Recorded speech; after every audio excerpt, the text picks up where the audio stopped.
Hey folks, my name is Pravus. Welcome back to more Hearts of Iron 4 Old World Blues. We are playing in Canada as the Kingdom of Manitoba, betrayed by our vassal, the Duchy of Langenburg. And I'm not going to say that we couldn't win this war as it currently stands, but it just got a lot tougher because these guys just trained up a bunch more troops and my initial push did not make the ground that it needed to. So while I think we might be able to find a way to win this, it's not going to be optimal no matter how we do this. I'm going to backtrack a little bit to just before this war began. And of course the game crashed. Fun. There we go. What I'm going to try to do is instead set things up here around the capital and try to draw the forces out.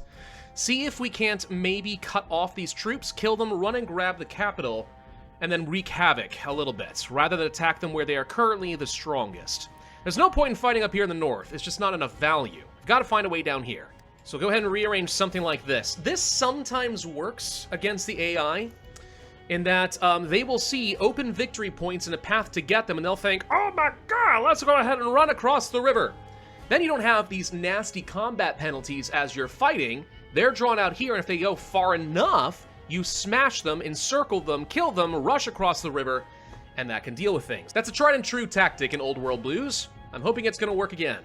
The problem is, sometimes this doesn't really work because the AI says, oh, we've crossed and oh look, there's a bunch of people here. I don't want to go any further.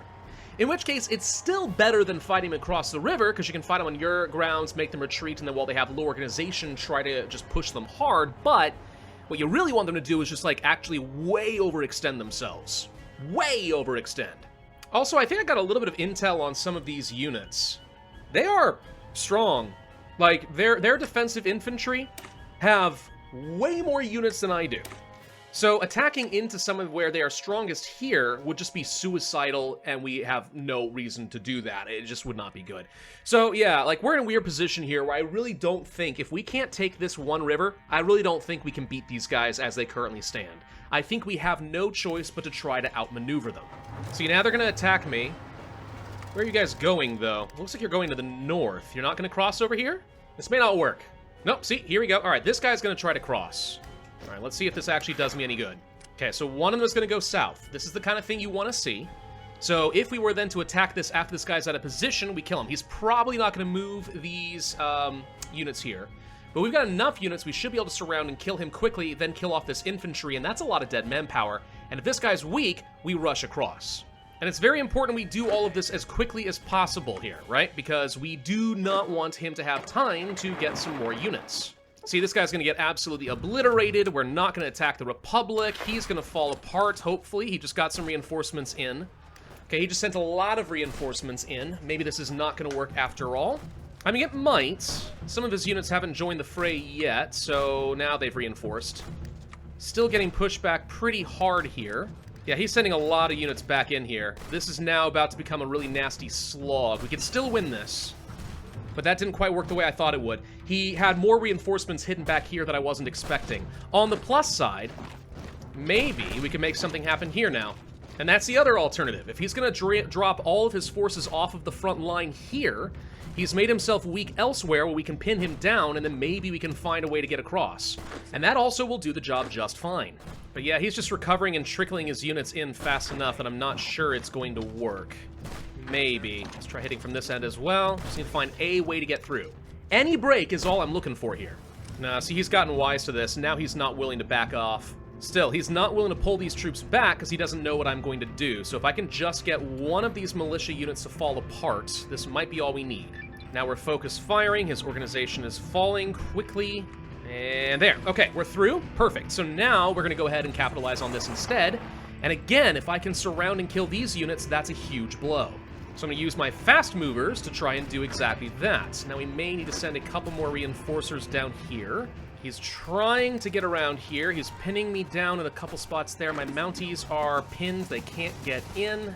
We can move quickly. He can't. We get Langenburg. We do not manage to stop some of this, though. I just need to get in literally anywhere for a surround. One encirclement on all these units is huge, which we get. Okay, so now we need to go clean up fast. Just to make sure we don't lose this encirclement. But here we go.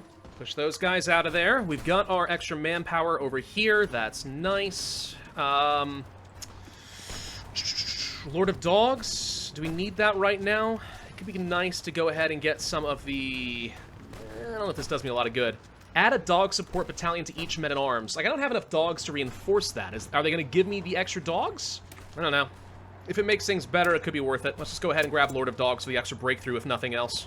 Here we go. Now we're encircling. There we go. That does it. And I'm losing some ground in the north, but, like, who cares? We're fine. That kills a bunch more units. We're about to get some reinforcements. And unfortunately, their capital was only worth 18% of their victory points. So we're still going to have to take Yorkton and then probably a lot more. What's going to be the best way to deal with this? Probably get Yorkton, and then we're going to have to push up to the north and try to cut off along here and then clean up whichever side seems weakest. I will get the extra division attack here, I think. That could be useful. And then we just go for lots of little tiny encirclements wherever possible. Every single one we can remove from the map is only going to be a good thing for me. Let's also think about where they have supplies. Ebenezer up over here. I just took Yorkton. I think that they don't have much in the way of supplies over in this area. If we could take Ebenezer, I bet you these guys would have no supply to work with, and that would make conquering this a lot easier. A couple more little encirclements about to happen right over here along the river. Perfect. Clears that. And we're going to follow along the supply routes, and that should do the job. Now, Duck Mountain, I think now is going to be the one that supplies this entire area. But that could mean if we do this little cutoff right here, this entire area has nothing, which means easy cleanup for me. And they've got enough holes in their front line that even if my motorized get blocked, I should still be able to take advantage of this. Do you want to go ahead and get the extra research slot now? Yes. The sooner we get that research slot, usually the better things are going to be. All local supply generation is now gone in this area. We've taken all the small little settlements. Okay, that whole thing is cleaned up. We are losing ground in a few spots over here, but to be honest, they've left themselves wide open. Therefore, I'm not worried about it. Move into Duck Mountain. And this is just one of those rare situations where I have enough gaps in their line that I can exploit this. Even though I have some gaps here, I'm faster at exploiting than he will be, which is great. He might go for his capital again down here, which would be annoying, admittedly. And that's actually exactly what he's doing. He's now trying to encircle me. Huh. Well, if this is going to turn into a base race, let's see who can win here, guys. Now, what else do we have over here? The Invitation, weekly stability for a while, not a bad thing. Paying for construction crews. Civilian factory construction speed can go up dramatically. That's not too bad. That said, I feel like just getting straight out of civilian workshop over here would be better.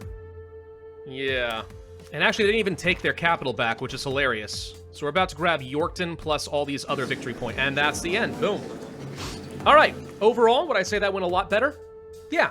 Was not perfect. Didn't totally work the way I expected it to, but it did mean that they pulled their units off of where they should have been defending the hardest. So I'm taking all this land now. This is mine. There may come a point where I'm going to have to decide if I want to release them again. Probably. And I think now that we have... No, we have not yet finished the internal struggle. I kind of figured that might lead to the whole new Duchess of Langenburg thing here, but apparently not. Let's get the Postmaster as my next advisor for the production efficiency growth. And the heir of Yorkton. Queen Catherine walked through the busy halls of the palace, the many servants and officials clearing the way for their monarch's consort to pass. The palace had been in a constant state of work since the rebellion in Langenburg. Reaching her husband's private quarters, she hesitated before opening the door. Gunn had broken out in a rage upon hearing the news of the rebellion, and after its defeat held a night-long victory celebration, still cursing the name of Leif Yorkton. Mustering her courage, she entered the unlit room, spotting her husband standing in front of a mirror. Before she could say anything, he spoke to her. "Why do they fight me, Catherine? Why, after all I have done to lead these people towards some semblance of life from the old world, do they conspire against me?" He slammed a table with his fist. Silence hung in the air as Catherine thought about her response, but her husband spoke with a sigh. "I guess it matters not in the end. They have been defeated, and I am still here. Now what can I do for you, my dear?" "I am here to discuss the fate of the Langenburg. I propose that we place Leif's daughter, Eleanor, as the Duchess of their lands." "A traitor's daughter?" This sounds like a Stark situation. I don't know about that.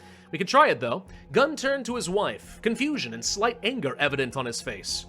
"Why would I place the daughter of a traitor in charge of the very people who rebelled against me? Eleanor has long been an attaché to our realm from Langenburg and is a close friend of mine. Not only is she loyal to you and the kingdom, but she was devastated by her father's actions. She believes, as do I, that the people of Langenburg should pay for their crimes against the crown, and she is willing to lead them in this endeavor." Catherine looked at her husband, and through his anger she could see his mind humoring the proposal. She spoke again. Placing her in charge will also make the people more compliant, as even after the rebellion, the name Yorkton holds sway over the people. It will ensure that hostilities won't flare up again. Silence. Catherine held her breath as she waited for her husband to make the decision. Finally, he spoke. Is she capable of governing? Yes, she has learned from myself and our advisors. I don't like this, but I will allow it. I trust you, my love, and your judgment of Yorkton. She has a divine blessing. Oh, good. I don't get to keep the land. Well, there we go. There's the Duchy of Langenburg. It is now officially my puppet, though, which means it gets to at least keep my color. So that's a thing. So wait, that was the internal conflict, right? Yes! Okay, so that was the internal struggle. Now we have things like the victory for the royal forces, which for 560 days would get me a lot of goodness. Ooh. Not bad, not bad. Okay, recruitable population factors, sworn fealty, clear up the chain of command. Yeah, a lot of military organization that has to get done here. Copy some Three Rivers designs, hire some Bismarck shipbuilders, taking to the skies the Royal Air Squadron. Yes, all very good, all very, very good. And then with the Duchess of Langenburg in power, we can now get ourselves some more manpower. We could get rid of the economic blockade, or at least greatly reduce its impact, which would be nice. Wadena or war? If Pleasantdale does not give me land, then we go to war. Okay, so we have opportunities to expand. The Blighted Woods does the same thing here. We get some claims. Paying mercenaries, offloading the administration, a lot of good stuff to be done here, working toward the greatest day of the kingdom. Huh. Okay. So there's a lot of good stuff that we could be doing right now is what I'm hearing. I like it. I like it. Pleasantdale, you're currently in war, which makes me think that if there's ever a time to demand some land from them, this might be it. We could also send some volunteers over to the Stoon Dandies since they are still alive and now we are a lot closer to them. Maybe we could save their lives. And this would be just like the freaking Spanish Civil War. I'm allowed to send 3 divisions to assist them as volunteers. This will also get me some good army experience. So, sure, I could send my elite veterans, 75% modifiers in combat. What's more important, gaining army XP or winning? I think winning. So, William, do I send you? Yes, you're my best for this. We're gonna go ahead and send you as an elite volunteer force. Hopefully this doesn't end up coming back to bite me. And yeah, we will definitely be demanding some land from Pleasantdale as fast as I can. Because honestly, if we're able to do that, even if we do end up having to go to war and they refuse, that's another way of trying to save the Stoon Dandies. And remember, these guys will have a very good chance of being compliant with us in the future, so we want them to live. We should also make sure we do not forget to upgrade some of our doctrines, so we can make our special forces a little bit better. Infantry perks, blah, blah, blah. Crossroads, more experience, faster division training time. What I really care about is getting a lot more special forces cap. That would be helpful right now. But I guess I will work down these crossroads. There's my minimum capacity. There we go. Yeah, let's go ahead and pick that up so I can train up more Mounties. And we shall immediately set to work sending these Mounties over here to encircle and kill some enemies, quickly. For some reason, their backline is completely undefended over here. Why? I don't know. Kill them. They were very unprepared for my arrival. Hilarious. Yeah, let's go ahead and circumnavigate those 3 rivers. I want to get the economic output anyway. This can only be a good thing for me. Return to Duck Mountain. Partially occupied by the forces of Langenburg at the outset of their rebellion, Duck Mountain was an area that, although sparsely populated, saw a great deal of fighting as Langenburg attempted to prevent Manitoban Rangers from flanking their main forces across the Assiniboine River. How do you say that? I have no idea. However, their knights faced many disagreements, such that their cumbersome metal armor and lack of familiarity with the area. On the other hand, William Tanner oversaw the Mounties fighting in the area. Having lived in Duck Mountain for the early parts of his life, he knew the woods like the back of his hand. He also knew how best to negate the dangers presented by its climate and wildlife through extensive training and proper equipment. This pre-existing knowledge was easily applied to warfare, granting Manitoba the upper hand it needed and only making Tanner a more formidable commander in a heavily forested area. Despite the vicious fighting brought about by the war, Duck Mountain's picturesque landscape, dominated by evergreens and lakes, seemed almost entirely unaffected. Additionally, thanks to the Mounties and the area having an insignificant number of citizens loyal to Yorkton, Duck Mountain has been completely secured. It is now a car! Nice! He also just gained the Ranger trait, apparently, boosting up his forest abilities. Nice! We could boost that even further, so it becomes 20% extra attack and defense in the forest. Quick question. Terrain. What are we looking at here? There are forests. There are definitely forests. Not as many as you'd like to think, though. I mean, the Republic of the Three Rivers has some. I don't think it's a worthwhile investment. Seems like we have mostly plains in the area still. Rosewood is almost dead. I just need to get like 1 or 2 more of these victory points, and I think they're done for. We don't even have to fight the rest of them. Go, guys. Go, go, go. There we go. See? And the Stoon Dandies have survived. Hooray! Look, Mom! I'm helping! Okay, so we've circumvented. We also apparently have skipped paying mercenaries entirely because I guess the Unbound and the Roach King are dead. So let's go for Wadena or War, and this is going to be an excuse for me to get involved and take more stuff. And then we're just going to go ahead and push aggressively this way, which would officially encircle all of these troops around Duck Lake. Frankly, I don't know why my ally is not doing this himself, but he's not. What a fool he be. But I don't want to help in this war too much. I just don't want the Scoons to lose. Go ahead and make sure we research a few support companies. So now I'm going to get some dynamite, some upgraded melee weapons. We need sharper swords. And a series of grievances as Yorkton's rebellion raged across Manitoba. Northern Manitoba's pristine evergreen forests were stained with blood. The battles in the north were among the bloodiest in the war. Funny, because I didn't really fight much in the north. There was pretty much unopposed, but that's fine, as ambushes in the Dees Forest cover were common. Unfortunately, as the war progressed, the forests were destroyed as explosives quaked the grounds of the woods and took down mighty trees. What little infrastructure and settlements were there in the first place were fiercely fought over, resulting in collateral damage. As part of the reparations imposed on Langenburg, this region has been annexed into Manitoba proper. However, the area lies in ruin as the former citizens of Langenburg are left to pick up the pieces. They are rallying around local voices who loudly demand assistance in rebuilding their homes and infrastructure destroyed during the rebellion.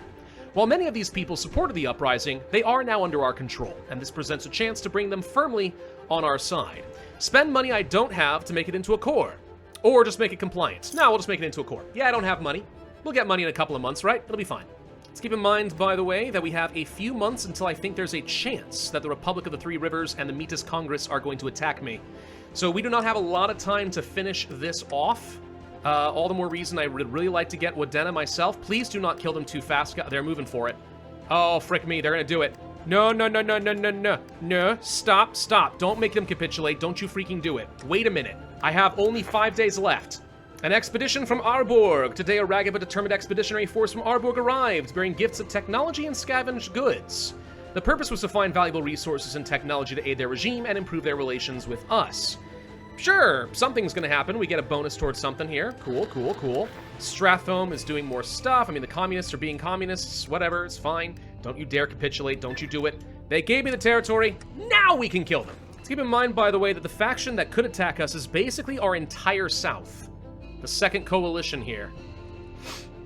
Yeah, I'm gonna need to form a coalition of my own. The Arborg Junta and the Stoon Dandies. You need to join with me and we shall defeat this southern aggression. Yes, that is what I want to see. But the Stoon Dandies have won their war. Congratulations are in order. We could try to take over the Blighted Woods. Would that be foolhardy? Do we have enough time to do anything about that? I'm not so sure. Could send some volunteers over here to help them finish up their work quickly, which might be worthwhile since we just finished over here.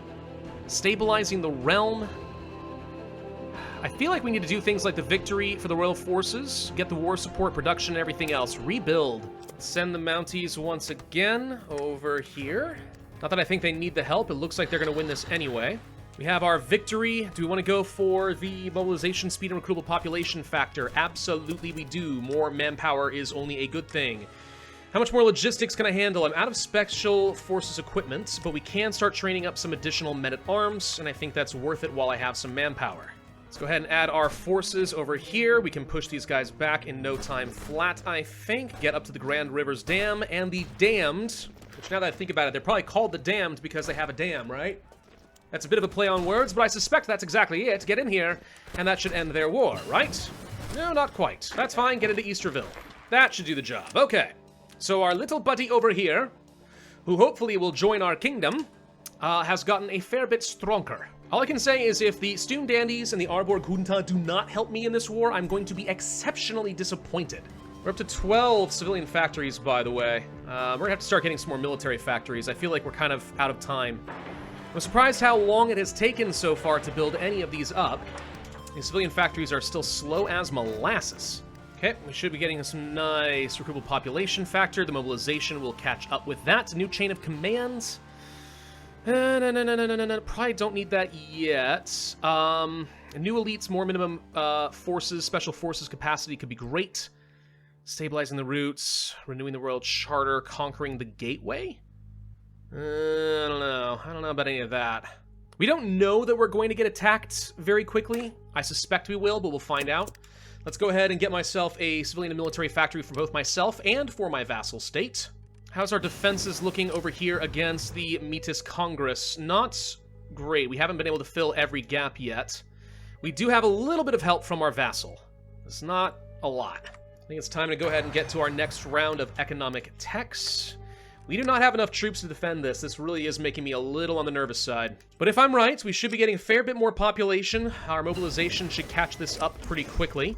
Yep, we actually need 600 more manpower to finish out all these divisions. Okay, that's fine. We'll swap out the pipe guns, get the good stuff. And logistically, we're mostly just lacking some dogs, because remember, we did give all of our men-at-arms a dog division through one of our focuses, which actually made these guys pretty decent. 42 soft attack is not bad for this number of soldiers. Doesn't sound like much by HoI4 standards, but it's really not bad. I could build, like, let's say a couple of forts or bunkers, just to try and make sure I hold a couple of key points, like over here at a river crossing. Yeah, I don't think that's a bad idea. I don't know, I'm just thinking about this. Like, in theory, in over a month, just over a month, our truce expires. It doesn't mean these guys are going to attack me. Does not guarantee it, but it strikes me as kind of likely, don't you think? I'm gonna try something unusual I don't usually do. I'm gonna go for give everyone guns. This is gonna reduce my army experience gained by 10%, which is pretty bad. But 5% more recruitable population factor and cheaper infantry equipment might be what I need in order to field larger armies quickly right now. I think I want to go down to His Majesty's Loyal Rangers next. Make all my spec ops have more defense and soft attack seems pretty good. Is there some sort of a skirmish happening right now between the junta and this land over here? It looks like they're having some sort of a fight. They are. Interesting. Interesting, by the way, I'm noticing here that this focus, or sorry, the truce that we have ends on January 1st, 2277. There is a focus here. War of the Second Republican Coalition, bring the Metis back, and also ending the False Republic. Any one of these can only happen after January 1st, 2278. So I don't know if this sort of implies that maybe we are not going to get attacked by this coalition. Maybe. And we have about a year or so to wait. Followers of the Apocalypse, I guess I have no reason to not let them in. I think it should be fine. Now, the next round of our asymmetric warfare, we are going to commit to going down ancient tactics. That's a lot of extra organization for my soldiers. It'd be very good. What do we know about the Republic? We think that they have not as many soldiers as you would expect, actually. That's good to know. So they probably have about 16 or so divisions. Yeah, if I had the junta on my side, I'm pretty confident we could take them down. And if we can just entrench in a few spots here, if we do get both of these guys on my side, we just simply swoop down one end and then systematically push our way west. Or we could go the other way around, but I feel like taking down the Republic would be the better way to go.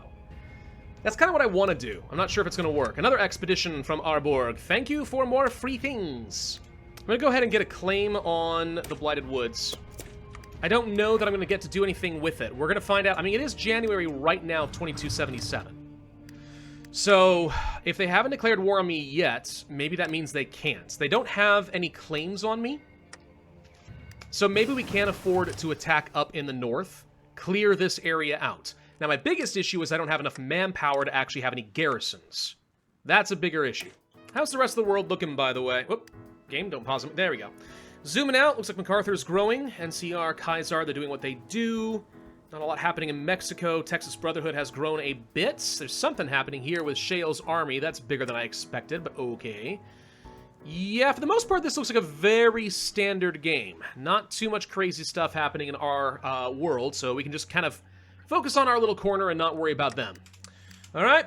Don't worry about the outside world, all right? Seek no trouble and no trouble will come to you, right? That's totally how it works.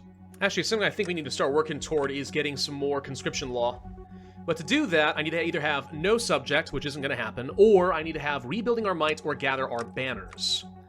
So that would be down here. That's under the King's banner, which is not the same as gather the banners. Where is that? I don't know, but there's rebuilding our might right here, which removes the defeat at Stonewall. That would actually be really good now that I think about it. That would be really good. Oh, we did finish with Gather the Banners, didn't we? No, we never did do this. Ow! Well, this would also be a really easy way of... Okay, that'll be the next thing we do. We're going to take, gather the banners, get our conscription law, then we're going to do nothing but focus on this area down here, get to rebuilding our might, get rid of a really, really, really nasty impact for our nation, and then kind of the world's our oyster here, I think. We can start boosting up our special forces even more, get more spies, be preemptive, and say, screw it, we're killing the freaking coalition. I think that'd be good. Everyone likes a little bit of revanchism once in a while, right? I think so. We're gonna end this video here, though. Thank you all very much for watching. Hope you enjoyed. If so, I would ask you to hit that like button, leave a comment, subscribe, make sure you hit that notify bell, and I will see you guys next time.